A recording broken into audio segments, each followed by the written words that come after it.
जी का जो उनके साथी उनके साथ आए हैं, न केवल अपनी बल्कि वहां के गांव के लोगों की जो जमीन सरकार हड़पना चाहती है, उनका दुख दर्द बताने के लिए मैं उनका बहुत बहुत धन्यवाद देना चाहता हूं। इधर पता नहीं क्या भारतीय जनता पार्टी को हो गया है कि जहां जमीन दिखाई दे रही है वहां भारतीय जनता पार्टी के लोग जमीन कब्जा कर रहे हैं। ये कोई एक शहर की कहानी नहीं है। हर शहर में अगर कहीं जमीन है और भारतीय जनता पार्टी के लोगों की नजर पड़ गई तो कोई न कोई तरीका अपना रहे हैं, शासन प्रशासन का साथ लेकर के उन जमीनों को कब्जा करने का सिलसिला चल रहा है। मैं अपने दोनों लीडर ऑपोजिशन, अपर हाउस और दोनों हाउस के जो लीडर ऑपोजिशन हैं, मैं उनका धन्यवाद देता हूं और गोरखपुर के तमाम हमारी पार्टी के संगठन के नेताओं का भी धन्यवाद देता हूं कि उन्होंने गोरखपुर के लोगों की तकलीफ और परेशानी की आवाज बन करके उन्होंने संघर्ष करने का काम किया। अभी जैसा कि अध्यक्ष जी बता रहे थे, हमारे पूर्व विधानसभा के अध्यक्ष और लीडर ऑपोजिशन, कि जब वो गए तो उन्हें रोकने के लिए बुलडोजर के ऊपर जो बकेट है उसमें भारतीय जनता पार्टी के कार्यकर्ता और उनके साथ पूरी पुलिस प्रशासन सहयोग कर रहा था और कहीं न कहीं से कोऑर्डिनेशन हो रहा था। वहां के विधायक भी हो सकते हैं, वहां के चुने हुए सबसे बड़े पद पे बैठे हुए भी हो सकते हैं। और सोचिए कब विरासत का गलियारा बना रहे हैं, जब उनके पास आखिरी बजट बचा है, आखिरी बजट। और सच्चाई यह है कि अगर उन्हें गोरखपुर के लिए कुछ काम करना था तो सबसे पहले उन्हें अपनी सबसे पहली घोषणा याद रखनी चाहिए थी। उन्होंने गोरखपुर के लिए सबसे पहली घोषणा झांसी में जाकर के की थी और कहा था कि झांसी के साथ साथ गोरखपुर में मेट्रो बनाएंगे। आज दिल्ली के 8 साल, 11 से काफी समय हो गया, और यहां का 9 साल, 11 और 9, 20 साल। बताइए, दिल्ली के 11 साल और इस सरकार के 9 साल पूरे होने जा रहे हैं। न झांसी में मेट्रो बनी है और न ही गोरखपुर में मेट्रो बनी है। और गोरखपुर के लोग जानते होंगे कि वहां पर गोरख धंधा चल रहा है। अगर गोरखपुर वालों ने अपना मुंह खोल करके यहां के राज खोल दिए, अगर गोरखपुर वालों ने अपना मुंह खोल करके यहां के राज खोल दिए तो वहां विरासत गलियारा की जगह हिरासत गलियारा बनवाना पड़ेगा। अगर गोरखपुर की सच्चाई सामने आ जाए तो वहां विरासत का गलियारा नहीं, हिरासत का गलियारा बनाना पड़ेगा। गोरखपुर में विरासत गलियारे में जमीन मकान का मुआवजा सहमति से नहीं बल्कि बाजार की कीमत के हिसाब से देना चाहिए, क्योंकि जो मार्केट वैल्यू है वो बहुत ज्यादा है। लेकिन सरकार दबाव बना करके शासन प्रशासन का, पुलिस को आगे कर करके व्यापारियों से और जो लोग वहां रह रहे हैं उनसे जबरदस्ती सहमति पर साइन करवा रहे हैं, जबरदस्ती सहमति दिलवा रहे हैं। सरकार अपना डर दिखा करके कि उन्हें मुआवजा न ज्यादा देना पड़ जाए तो सहमति के पत्र जारी करवा रहे हैं, सहमति करवा रहे हैं उनसे। हमारी मांग है कि उन्हें सहमति से नहीं, दबाव बना करके नहीं, डरा करके नहीं, धमका करके नहीं, बल्कि बाजार की कीमत के हिसाब से उन्हें मुआवजा देना चाहिए। सबको मालूम है जब खुद की जमीन का मामला था तो यहां बहुत सारे हमारे जागरूक पत्रकार हैं, सब जानते हैं कि जब उनकी खुद की जमीन का मामला था तो अधिकतम संभव मूल्य पर मुआवजा वसूला गया और जमीन देने के नाम पर तथाकथित दयावान बनने की वाहवाही भी लूटी गई थी। जिस समय उन्होंने अपनी जमीन का मुआवजा उठाया तो वाहवाही भी लूटी उन्होंने, और बाकी जानकारी देने की जरूरत नहीं है।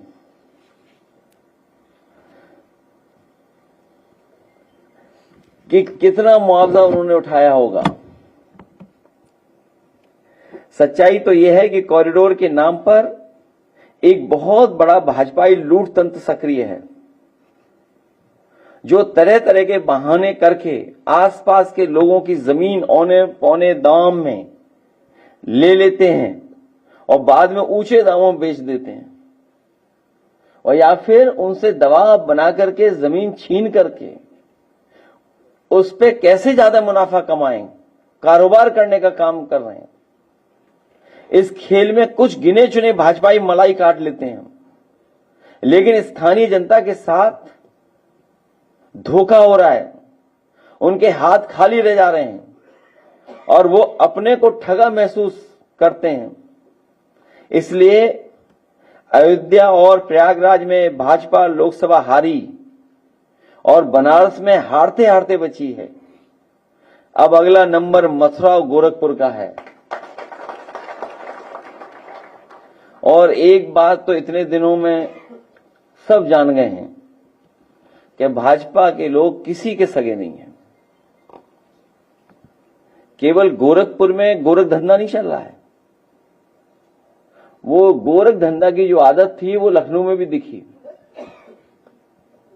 उनके अपने सलाहकार, उन्हें इस्तीफा देना पड़ा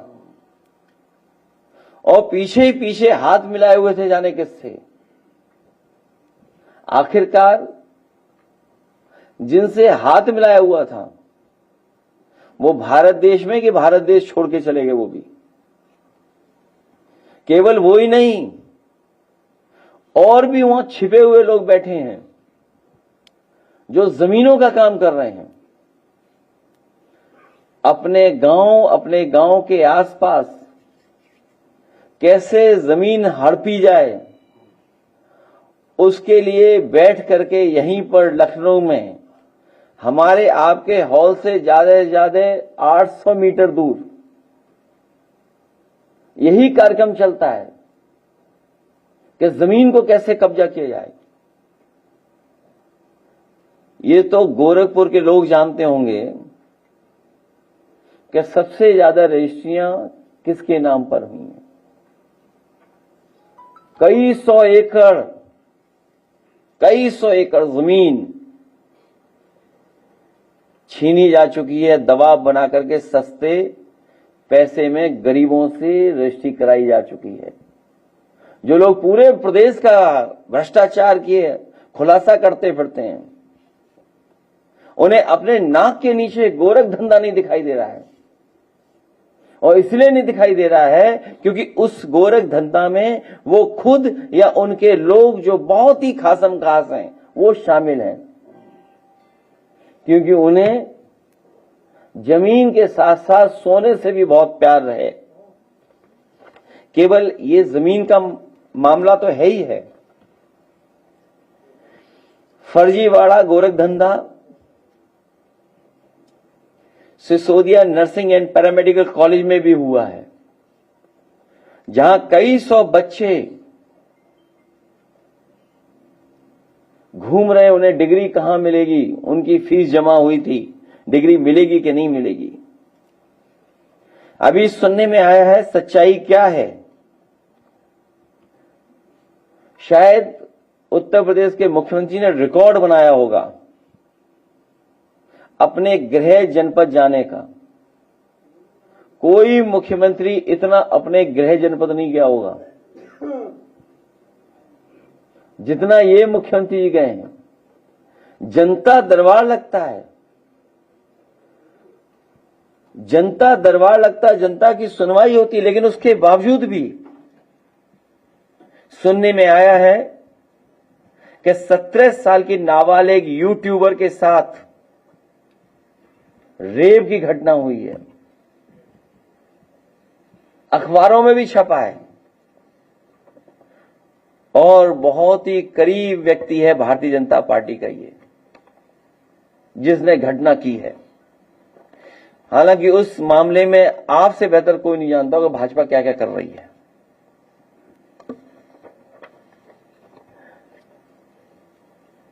भारतीय जनता पार्टी और खासकर सरकार के लोग लोकतंत्र, संविधान, परंपराएं,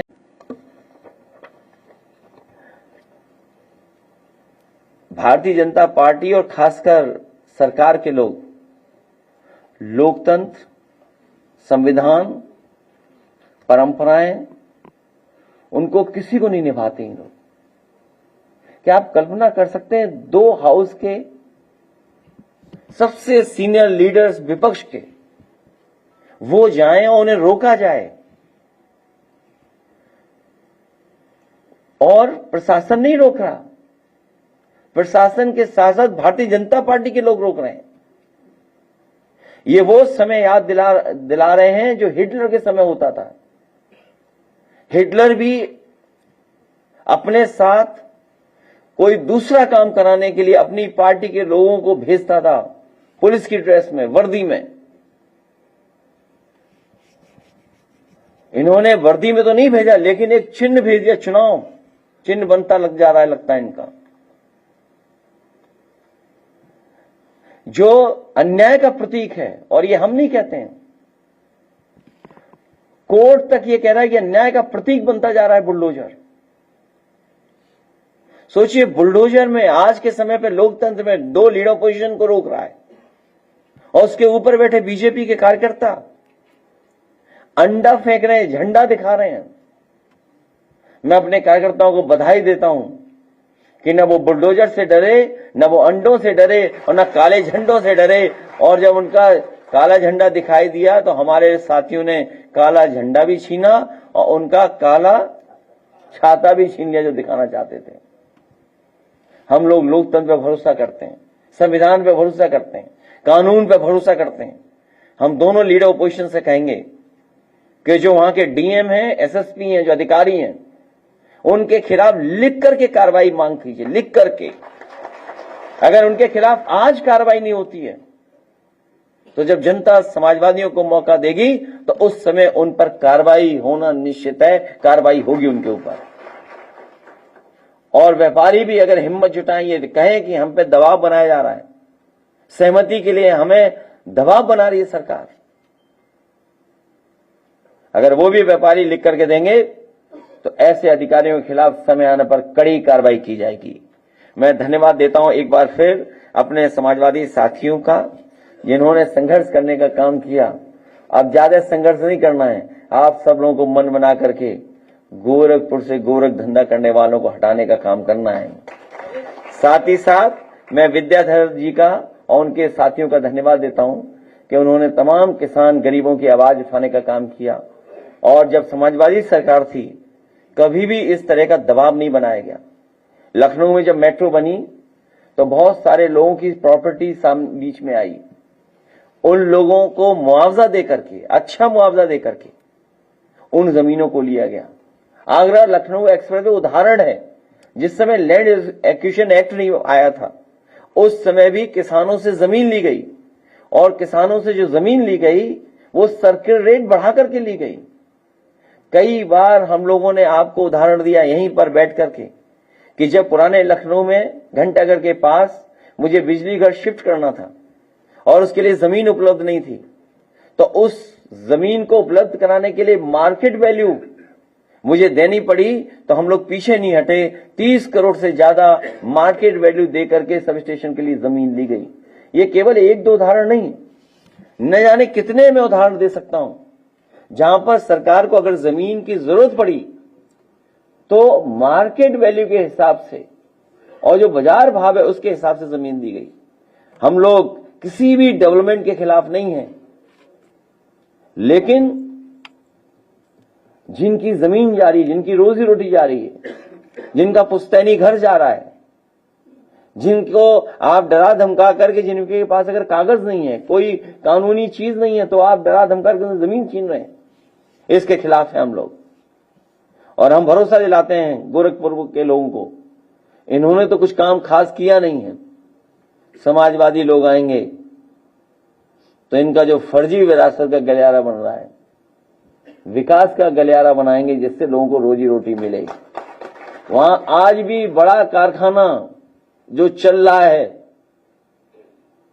वो समाजवादियों की देन है।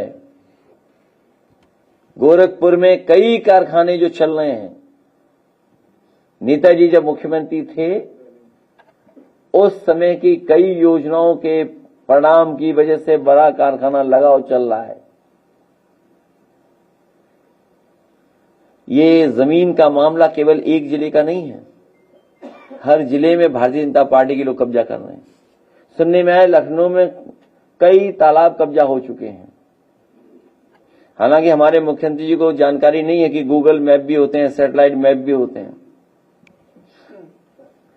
सैटेलाइट मैप में जो तालाब दिखाई दे रहे थे 17 तक, जो खत्म कर दिए गए हैं, वो नक्शे कोई नहीं बदल सकता। उनको बदलने के लिए अमेरिका जाना पड़ेगा, उसके लिए वीजे की जरूरत पड़ेगी। यहां तो गोरख धंधा चल सकता है, लेकिन अमेरिका में गोरख धंधा नहीं चल सकता। वो सैटेलाइट मैप्स वो वैसे के वैसे दिखाएंगे तस्वीर कि 2017 में कहां तालाब थे लखनऊ शहर में जो कब्जा हो गए। हम लोग व्यापारियों के पक्ष में, समाजवादी पार्टी के लोग पूरी जिम्मेदारी के साथ खड़े हैं। कानून व्यवस्था इतनी ध्वस्त है और बड़े बड़े नेता जो है बीजेपी के आज अपनी टपटपा जीरो टॉलरेंस की बात कर रहे हैं, हर जगह कानून व्यवस्था ध्वस्त है। केवल जौनपुर जिले में 60 दिनों में 26 हत्याएं हुई हैं। ये तो एक जिले का है। जब सरकार पूरी जमीन छीनने में लगी है तो कानून व्यवस्था कौन देखेगा?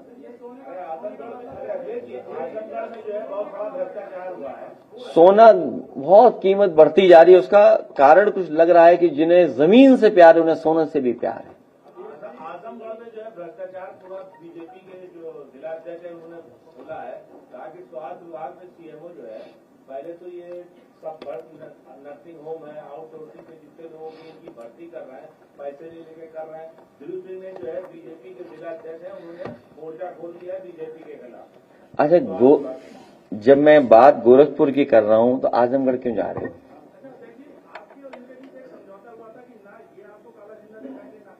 किसने कहा झंडा समझौता हुआ था?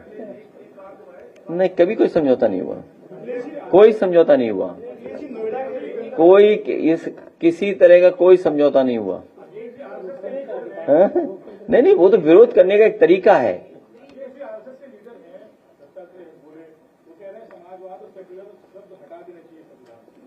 उनके बाद अब यही कि जगदीप धनखड़ ने भी अभी एक कार्यक्रम में कहा है कि भारत पहला देश है दुनिया में जहां पे प्रियम्बल में बदलाव किया गया इमरजेंसी के दौरान। तो और जो परसों आपने बात कही भी थी, देखिए,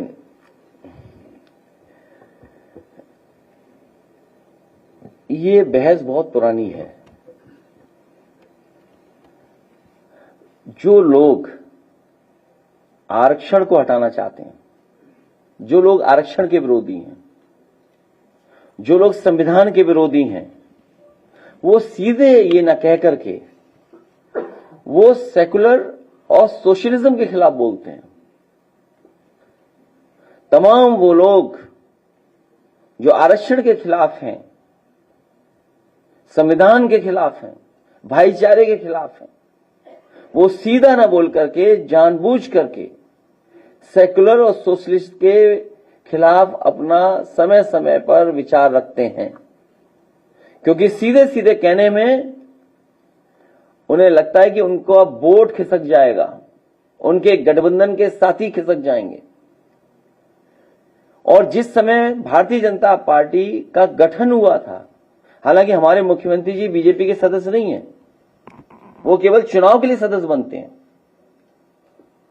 चुनाव चिन्ह पाने के लिए सदस्य बनते हैं। आप में से सब जानते होंगे बीजेपी के सदस्य कब बने मुख्यमंत्री जी, वो तो केवल चुनाव के लिए हैं। और बीजेपी की जब पहली बैठक हुई है भारतीय जनता पार्टी के गठन के समय, ये बहस तब भी थी भारतीय जनता पार्टी के अंदर कि हम रास्ता क्या अपनाएंगे। जो प्रस्ताव पास हुआ था, वो प्रस्ताव उस समय जो राष्ट्रीय अध्यक्ष बने थे, यही प्रस्ताव पास हुआ था कि भारतीय जनता पार्टी का रास्ता सेकुलर होगा, सोशलिस्ट रास्ता होगा। अगर ये बात गलत है तो भारतीय जनता पार्टी के लोग बताएं। और उस समय भी ये बहस हुई थी कि ये दोनों बातें नहीं आनी चाहिए बंबई के अधिवेशन में। इससे भी खराब बात ये हुई है वहां कि अधिवेशन के लिए धन किसने दिया था, वो विषय आपके लिए छोड़ता हूं मैं, वो रिसर्च करके बताइए आप। सर 2008 में सभा में पब्लिक भी हुआ था सर, वो पब्लिक भी हुआ था कि सोशलिस्ट और सेक्युलरिज्म दोनों का उनका येलो कलर की कॉपी थी उनकी खुद के संविधान में। उस सम्मेलन में गांधी जी और जयप्रकाश जी की तस्वीर भी लगाई। ठीक है, मैं सहमत हूं आपसे, ठीक कह रहे हैं आप। हाँ, सेक्युलरिज्म और समाजवाद हटाने की बात कर रही है कि 1976 में जोड़ा गया था। 1973 में सुप्रीम कोर्ट केशवानंद भारती ने डिसाइड कर चुका है कि सेक्युलरिज्म बेसिक स्ट्रक्चर है संविधान। भाजपा आरएसएस को इतना परेशानी क्यों होती है समाजवाद? सुप्रीम कोर्ट डिसाइड कर चुका है 1973 में केशवानंद भारती। ये बहस लंबी है। लोकतंत्र, डेमोक्रेसी को स्ट्रेंथन करने के लिए, जहां डेमोक्रेसी को स्ट्रेंथन करने के लिए हमें जरूरत पड़ती है कि जब आप ये कहते हैं कि हम डेमोक्रेसी में सबको अधिकार देना चाहते हैं, सेक्युलरिज्म हमें इक्वलिटी इन रिलीजन बताता है और डिफाइन कर दे रहा है, और सोशलिज्म हमें इक्वलिटी लाता है समाज की कैसे एकता हो, तो वो आरक्षण की बात होती है उसमें। ये आरक्षण के खिलाफ है, ये भाईचारे के खिलाफ है, ये हमारे आपके सबकी एकता के खिलाफ है। इसलिए ये एंटी सेकुलर है। सेकुलरिज्म इसलिए नहीं पसंद इनको, और आरक्षण का सीधा सीधा हमला नहीं कर सकते ये लोग, इसलिए सोशलिज्म का रास्ता अपनाते हैं। और कैपिटलिस्ट जब होगी देश, तो हमारे गरीबों को कुछ मिलने वाला नहीं है। इसीलिए कई मौकों पर हम कहते हैं कि जो बात भारतीय जनता पार्टी सीधे सीधे नहीं कह सकती है, वो पीछे से ये कहती है कि हमें सोशलिज्म नहीं चाहिए, सेकुलरिज्म नहीं चाहिए, क्योंकि ये नफरत फैला करके वोट लेना चाहते हैं।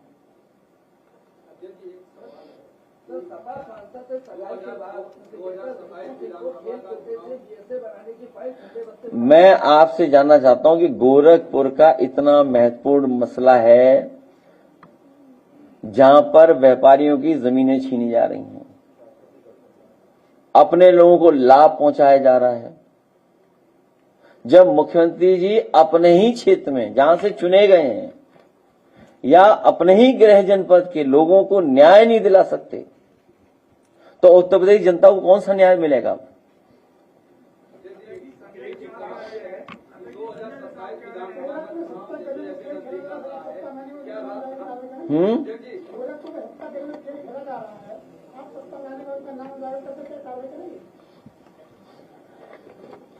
आप जानते हो क्या होगा सरकार में? मैंने कहा ट्यूशन फ्री पढ़ा रहे हैं बीजेपी के लोग हम लोगों को।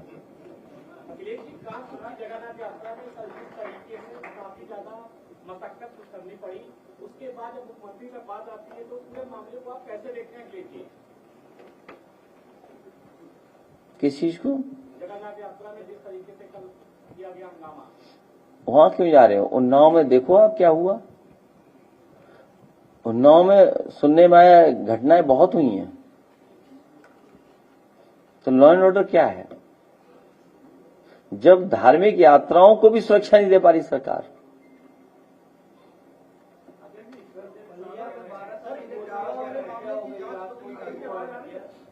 संजय साहब कह रहे हैं कि एक सपा ने सुनी तो भाजपा में आए, अपनी सुनी तो फिर हम कोई और का वो जीतने वाले दल के तरफ भाग सकते हैं, और ऐसे लोगों का कोई भरोसा नहीं है। यहां बैठे थे मेरे बगल में, 2 घंटे बाद छोड़ के चले गए थे हमें। में नोएडा के जो यादव उनके साथ जो घटना घटी उसके बाद से वहाँ के तत्कालीन केंद्रीय मंत्री थे महेश शर्मा, उन्होंने आश्वासन दिया कि आपकी पत्नी को सरकारी नौकरी मिलेगी, मुआवजा मिलेगा, सब कुछ मिलेगा, आपका इलाज कराया जाएगा जब तक आप स्वस्थ नहीं हो जाते हैं। 8 साल के दिन हो गए, वो जो 400-500 का वेट अपने पैर में उठाता था, आज वो एक गिलास पानी भी खाने के लिए वो मजबूर है। उसके महीने का खर्चा 30 से 40 रुपए आता है, उसके पास कुछ भी आमदनी का साधन नहीं है, पिताजी की तबीयत खराब रहती है। क्या कहेंगे? वो सबसे पहला फेक इनकाउंटर था जो नोएडा में हुआ था, जिसकी कोशिश की गई थी। फेक इनकाउंटर, केवल मुआवजा नहीं और आश्वासन जो नहीं पूरा किया, उसके साथ साथ जिस पुलिस कर्मचारी ने, पुलिस अधिकारी ने वो किया था, उसके खिलाफ भी कोई कार्रवाई सरकार ने नहीं की। और कहां ट्रांसफर कर सकते? मध्य प्रदेश थोड़ी चली जाएगी।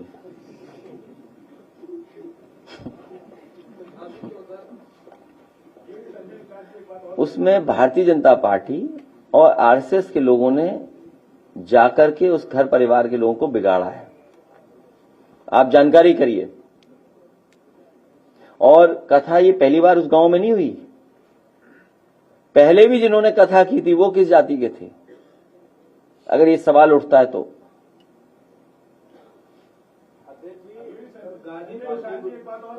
गाजीपुर में जंगीपुर में गरीब बस्ती पर बुलडोजर चला है बरसात का समय, और पूरी तरह से मैंने उस पर कहा है कि इस समय बरसात के समय पर, और जब उन पे कुछ रहने की जगह नहीं है, ये सरकार जानबूझ करके कार्रवाई कर रही है। न जाने कितनों के घर इन्होंने गिराए हैं। ये बुलडोजर अन्याय का प्रतीक बन के रह गया है।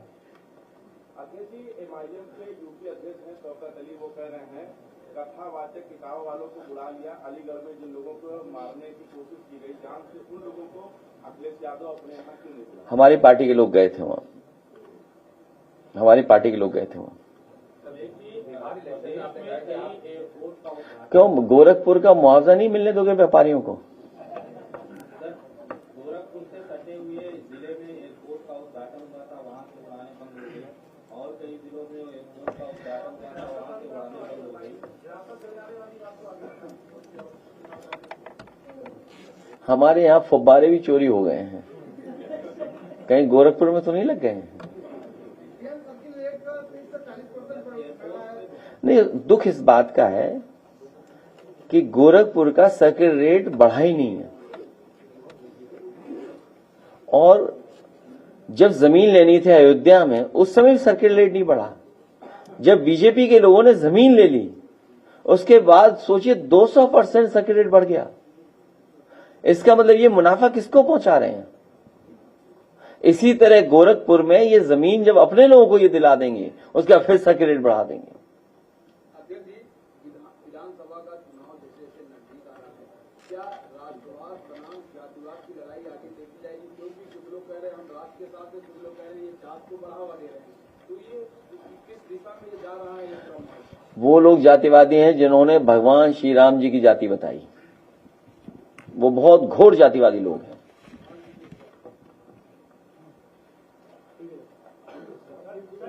अखिलेश जी, उन्नाव में 336 स्कूलों की एक सूची जारी की गई है और उसको मर्ज करने के आगे बात की जा रही है। बच्चे और जो अभिभावक हैं और शिक्षक काफी परेशान है।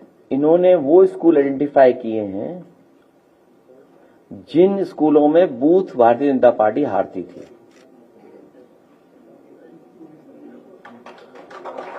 इन्होंने वो स्कूल आइडेंटिफाई किए हैं जिन बूथों पे भारतीय जनता पार्टी हारती थी। तमाम वो स्कूल बंद किए जा रहे हैं, क्योंकि फिर वहां पर बूथ रहेगा ही नहीं, वोट डालने आपको दूसरी जगह जाना पड़ेगा। केवल ये पढ़ाई के लिए साजिश नहीं है, हमारी बहनें बेटियां पढ़ने कैसे जाएंगी उनके खिलाफ साजिश है, और वोट डालने कैसे जाओगे इसके लिए साजिश है। ये सोची समझी रणनीति के तहत इलेक्शन कमीशन से मिलकर के उस डेटा को मैच कर करके ये फैसला सरकार ले रही है। और गोरखपुर में नेता प्रवेश नहीं कर पाते हैं, सड़क पर महिला सुरक्षित नहीं है, थाने में खाती सुरक्षित नहीं है, और जिले में सीएमओ और डीएम आपस में ऐसे लोग को सुधर रहा है। यहाँ सब इंजन टकरा रहे हैं, डिब्बे टकरा रहे हैं, गार्ड रूम टकरा रहा है, और आखिरी समय सब लूट में लगे हुए हैं। कौन सा विभाग बचा है जहां लूट ना हो रही हो?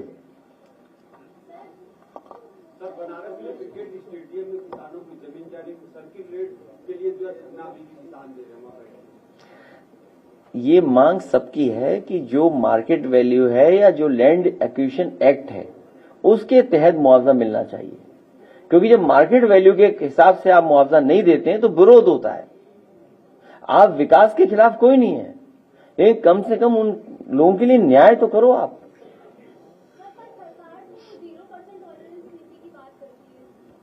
अब गोरखपुर में एक बेटी के साथ क्या घटना हुई है सोचिए आप, क्या जीरो टॉलरेंस है इनका जीरो टॉलरेंस ही जीरो है। आप गाजीपुर में देखिए कितने गरीब परिवार हैं जो रह रहे थे वहां पर, और इस बरसात के समय पर उनको तोड़ा जा रहा है, बुलडोजर से उनके सब कुछ घर मकान तोड़ दिए गए।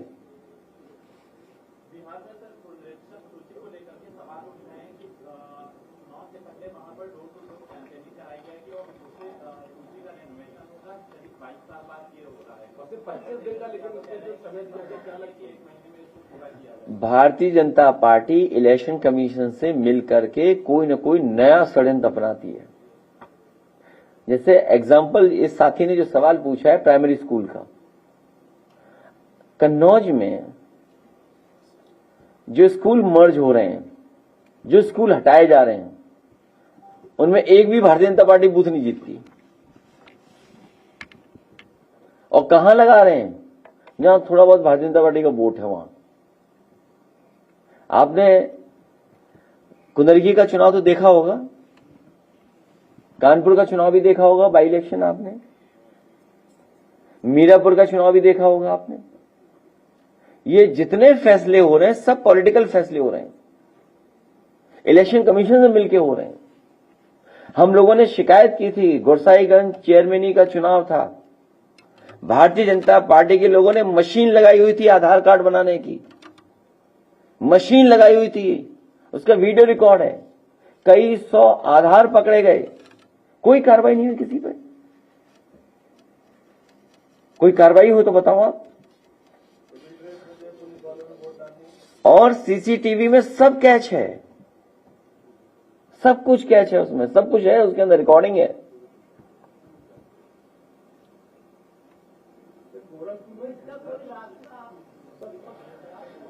अभी जैसे हारे फिर हारेंगे, अभी तो हारे ये लोग, इसीलिए घबराए हुए हैं ये लोग, इसीलिए नया नया तरीका अपनाते हैं, नया षड्यंत्र अपनाते हैं। अच्छा सर, एक बात और सुनने में आया कि गोरखपुर में सबसे ज्यादा भू माफिया वो सक्रिय, जब मुख्यमंत्री जी गोरखपुर में रहते तो और सक्रिय हो जाते।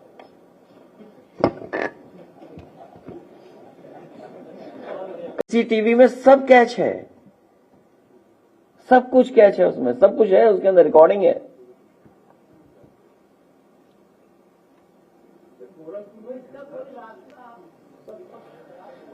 अभी जैसे हारे फिर हारेंगे, अभी तो हारे ये लोग, इसीलिए घबराए हुए हैं ये लोग, इसीलिए नया नया तरीका अपनाते हैं, नया षड्यंत्र अपनाते हैं। अच्छा सर, एक बात और सुनने में आया कि गोरखपुर में सबसे ज्यादा भू माफिया वो सक्रिय, जब मुख्यमंत्री जी गोरखपुर में रहते तो और सक्रिय हो जाते।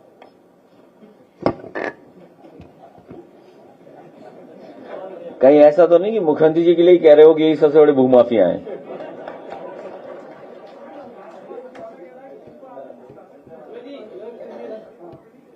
क्या चीज?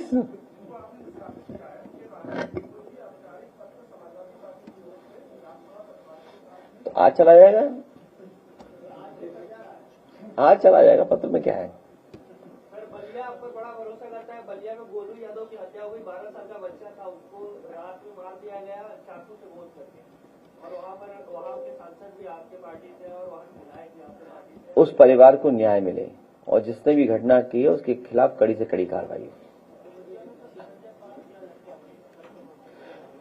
केवल जौनपुर का मैंने आपको बताया था कि 60 दिन में कितनी हत्या हुई सोचिए।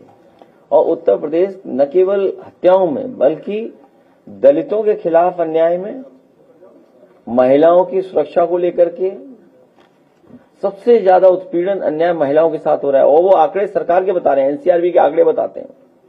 जौनपुर के अकेले में 60 दिनों में 26 हत्याएं। सोचिए, आप कल्पना कीजिए।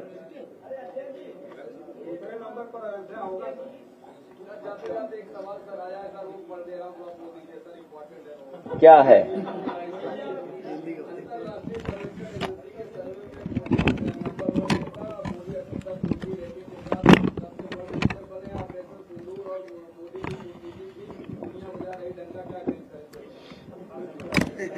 ये व्हाट्सएप यूनिवर्सिटी से फॉरवर्डेड मैसेज आया इनके पास।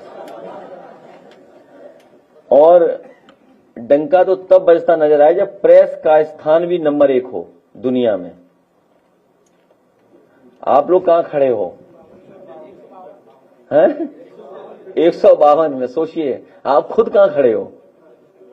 आप क्यों डंका बजने वाले के पक्ष में बोल रहे हो आप? अच्छा, नहीं, ठीक है।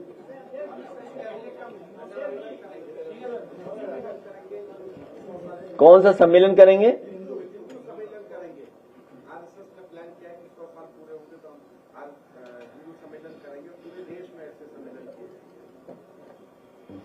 अब उनका कार्यक्रम है तो क्या कर सकते हैं हम लोग इसके लिए। नहीं, जिनके पास जमीन है उन्हीं के पास सोना है।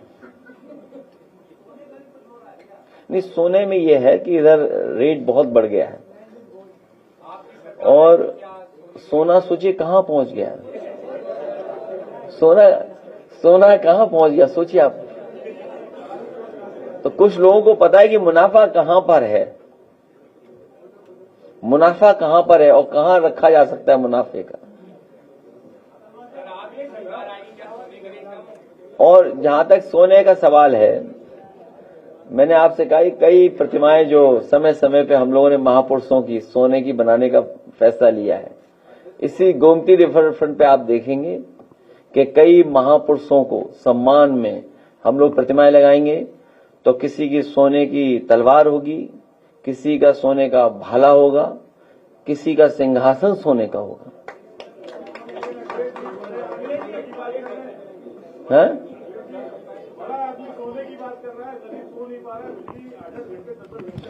जो बिजली मंत्री बने हैं वो बनाए भी इसीलिए गए जिससे कि बिजली विभाग बेचा जा सके।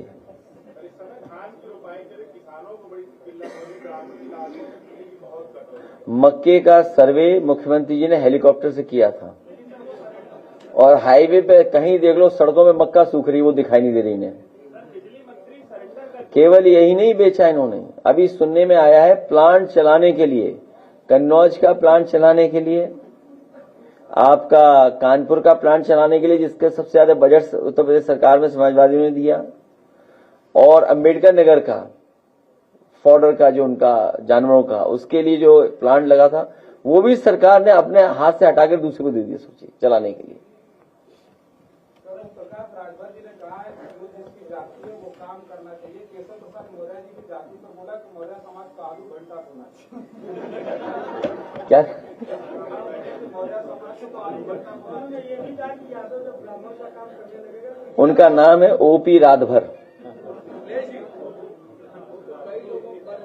वो अपना दल बदलने के मूड में होंगे, गठबंधन बदलने के मूड में होंगे। जब गठबंधन उन्हें बदलना होता है तो वो खिलाफ बोलते हैं किसी के।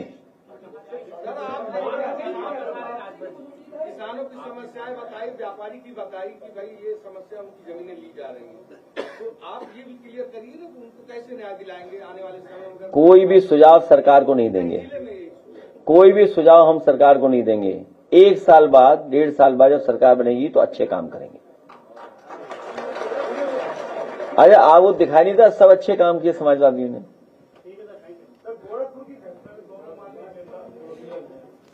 क्या अधिकार हनन का नोटिस सदनों में देंगे, गोरखपुर की घटना में रोका गया है, दोनों माननीय नेता विरोधी दल मौजूद हैं। वो तो नोटिस देंगे ही दोनों, क्यों नहीं देंगे नोटिस? जब अधिकारियों के खिलाफ कार्रवाई के लिए बोल दिया है तो नोटिस तो जाएगा ही जाएगा।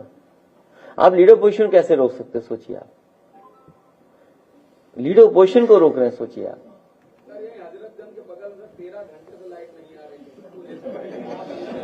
तो मुख्यमंत्री जी के आवाज से कटिया लगवा लें।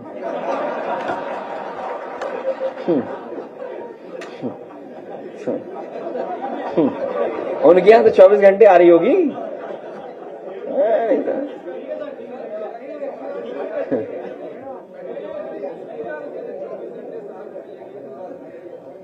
जब ये बताए, कितनी बार आपको बताएं, एक भी पावर प्लांट बड़ा इस सरकार ने नहीं बनाया। सोचिए उत्तर प्रदेश की जनता के साथ कितना बड़ा धोखा है। एक भी बड़ा पावर प्लांट उत्तर प्रदेश और दिल्ली की सरकार ने मिलकर के नहीं अभी तक लगाया है, न पूरा कर पाए हैं। जो भी प्लांट बड़े समाजवादी सरकार में लगे थे, उन्हीं की वजह से बिजली उत्तर प्रदेश में आ रही है।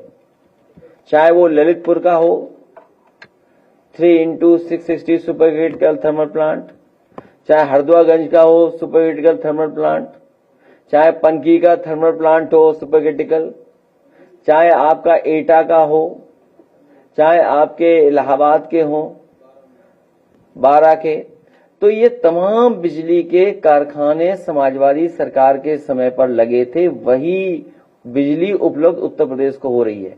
न केवल पावर प्लांट लगे थे, बड़ी बड़ी ट्रांसमिशन लाइंस लगी थी और आपकी ग्रिड को जोड़ने के लिए बड़ा फैसला लिया था। आपके डिस्ट्रीब्यूशन में बड़े काम हुए थे। जब इस सरकार ने मन ही बना लिया है कि पूरा बिजली विभाग बेच देंगे, इसीलिए बिजली नहीं दे रहे हैं। कमी इनकी खुद की है और ये थोप रहे हैं अधिकारियों पर, जो इंजीनियर्स हैं और कर्मचारी उन पर। मुख्यमंत्री जी बात दावा कर रहे हैं कि हमने 2017 के बाद अब तक 10,000 मेगावाट बढ़ा। उनसे पूछ लो कि एक पावर प्लांट कौन सा लगाया आपने। नहीं, आप रिकॉर्ड मत देखिए, गूगल कर लीजिए, चैट जीपीटी पे से पूछ लीजिए। मोबाइल चल रहा है कि नहीं चल रहा है, चैट जीपीटी पे पूछिए। है चलो, अभी तो रॉन्ग इन्फॉर्मेशन नहीं दे रहा है चैट जीपीटी, अभी तो ठीक इन्फॉर्मेशन देगा। कोई बड़ा बिजली कारखाना नहीं लगाया। कभी नाम सुना उनके मुंह से कहते हुए कुछ?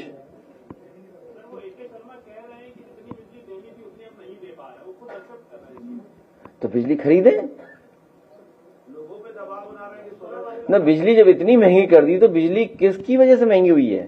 बताओ कितनी महंगी बिजली है आजकल।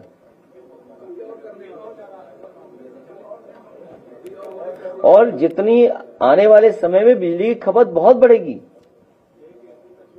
आप कल्पना नहीं कर सकते कितनी खपत बढ़ेगी। देखिएगा,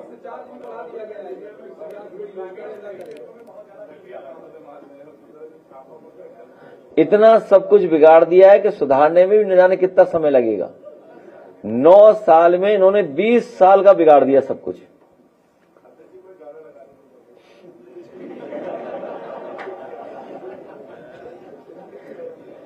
कोई नया गाना या पुराना गाना सुना दे।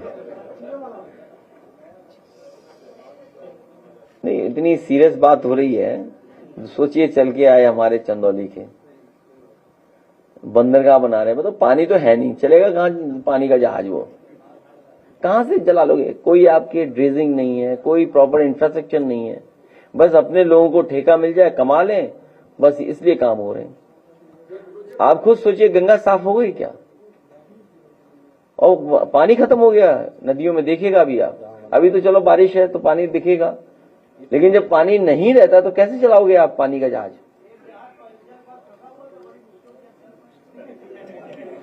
अरे ये जहां पर ये बंदरगाह बन रहा है, वहां कितने दिन बंद रहा, खड़ा रहा पानी का जहाज, ये लोग जानते होंगे। निकल ही नहीं पाया वहां से। जानते हो कितने महीने खड़ा रहा, बताओ?